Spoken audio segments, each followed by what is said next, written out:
a lot of people have doubts about the Bible, and some of them say even if it's true, the Bible, I wouldn't worship such a God. Like God is mean and jealous and vindictive. But you have to agree, though, if God is true, He didn't put any rules and regulations on us to give us life. Life was given to us, you know, we're exposed to different things in life. Well, I guess most of us are. I guess if you live on islands, you know, in a remote part of the world or in a different time, maybe you wouldn't have been exposed to Christ. I don't know.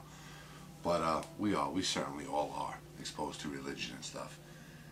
And some of us mock these rules and we wouldn't follow them, and you know, people knock God and stuff. But really ask yourself, this doesn't exist, but make believe there was some kind of staging area before we were born, and they said, Stone Commander, you're about to, you know, enter into the, you know, the world. These are the rules set forth by God. Do you agree to these rules, and then you will be born? I would say that every single one of us would follow those rules to the letter. I guess that's because then we'd have to believe in God because we saw it firsthand. But such a staging area doesn't exist, and the miracle of life is just given to us, you know? And then we're exposed to different things, and some of us go for it and some of us don't, you know?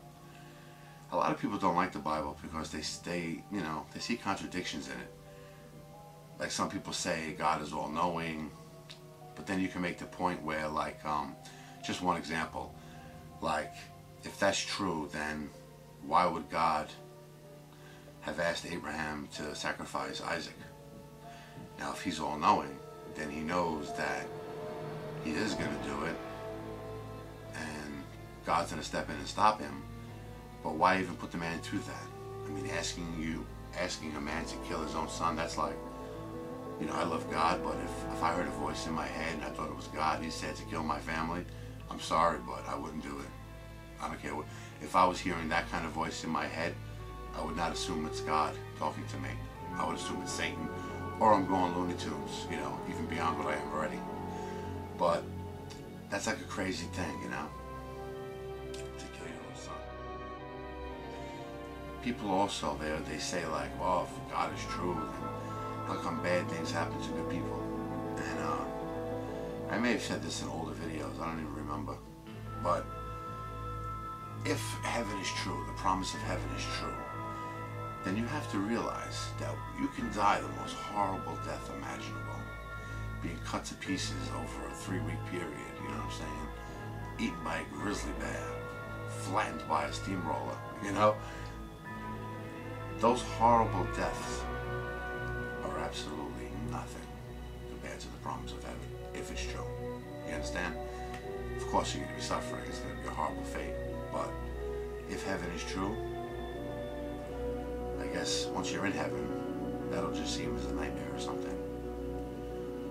You know? And I don't believe that God watches over all of us at every single moment of every single day. I believe God is the most powerful being. Nothing even comes close, you know? Nothing, you know, every single mind on this planet that ever existed put together could not equal what God's, you know, capable of. But I don't think He watches us at every single moment. You know, it's a stupid thought I had years ago. Well, most of my thoughts are stupid. But check this out. It's like we have, when we're born, our brains, they're more smooth, you know? Like the brain is more smooth on a baby's head than a full-grown adult's head. We get like, whatever they call them, ridges and dimples and stuff. They look veiny, the brain, you know?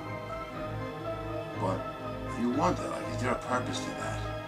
Like, could God, like, could He be such an amazing being where rather than watch you your whole entire life, what you're up to, what you're doing, could He just look upon your brain maybe and read it, and like everything's there on our brain? Like I would imagine, like fingerprints, they say, are pretty much all different. A lot of them we share common characteristics, but for the most part, everybody's fingerprints like different. I don't think any two people have exactly the same fingerprint. But that's kind of interesting. But our brain, I guess, could have that same quality to it, you know? I wonder if God could just look upon our brains and like see the whole story, you know? That's just something to think about. But you know, one more thing I want to say, and this is 100% true. You can argue with everything else I've said so far in this video, but this you can. If there is no God, no such thing as an afterlife, there'll be no celebration for you atheists or evolutionists or whatever. When we die, that's just it. We're dead. There's nothing. But if God is true and it's all real, that's going to be some scary times right there. That might be a fate worse than death itself. Like when you realize, oops, oh, like I didn't believe in God. Not only did I not believe in God, but I mocked God. I mocked people who worshipped God. If God is true, man, and you're bad, and when you die, man, it's going to be the screams of the damned. You're going to hear the screams, the wailing, the crying of the damned, you know? But maybe it's not true. And when we die,